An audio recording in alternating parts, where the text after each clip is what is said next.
Okay, now it's time for Brandon Ellis and Stargazer with a brand new mic. So he's pumped, so take it away, Brandon Ellis. All right, welcome to Stargazer, where we gaze to the stars and look at the latest of science fiction and how it relates to our small little planet Earth.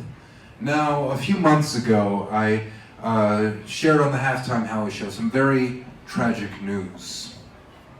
No, there wasn't a death in the family, something much, much worse. All the Netflix shows, the Marvel Netflix shows, have been canceled.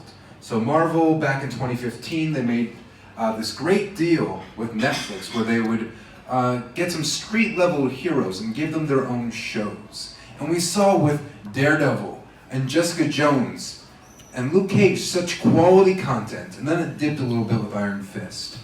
And they made a team-up show very similar to what the Avengers did in the big screen. They made, the Defenders, with these small-scale heroes coming together. And needless to say, it didn't really live up to the hype. It was okay, but people were very disappointed. And after that, the shows dwindled, with an exception of maybe Daredevil Season 3 being superb. Things sort of died down, and each show is being canceled left and right. And finally, the last two shows, Punisher and Jessica Jones, got canceled. And I promised you that I would review the final season of Jessica Jones when it eventually got released. And here I am. The show is out for you to see. If you have Netflix, you have Hulu.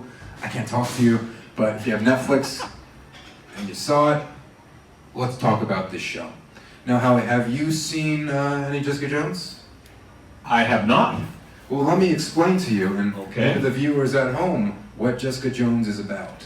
So it's about a woman who has super strength, pretty much super strength, and she's also a private detective.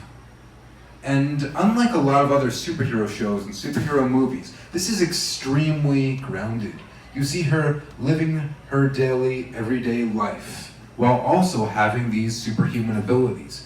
Now, season 1 was extraordinary because David Tennant was the villain, named Kilgrave, and it showed there's a very big allegory to abusive relationships, PTSD, and rape, with how he had this power where whatever he said, people would listen. So if he said, "Spill a hot cup of coffee on your face," you would have to do it. He had the power to control you.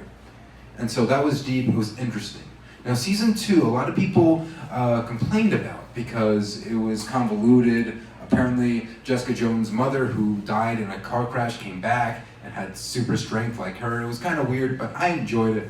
And a big problem with that show of the season was Jessica Jones adopted, not her biological sister, adopted sister Trish. They ruined her character.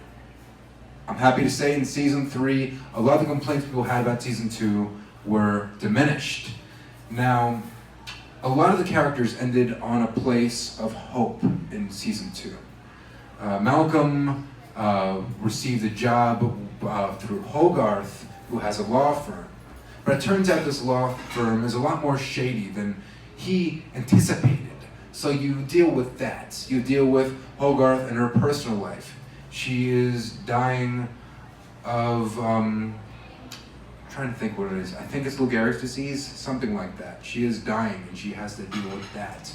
And Trish, who obtained superpowers at the end of season 2, is dealing with that, maybe for the better or maybe for the worst. It seems that the only character that is in a comfortable place is Jessica Jones, the character that had the most stuff to deal with in previous seasons. So it's interesting to see that dynamic and the contrast and how these characters cope with everyday life.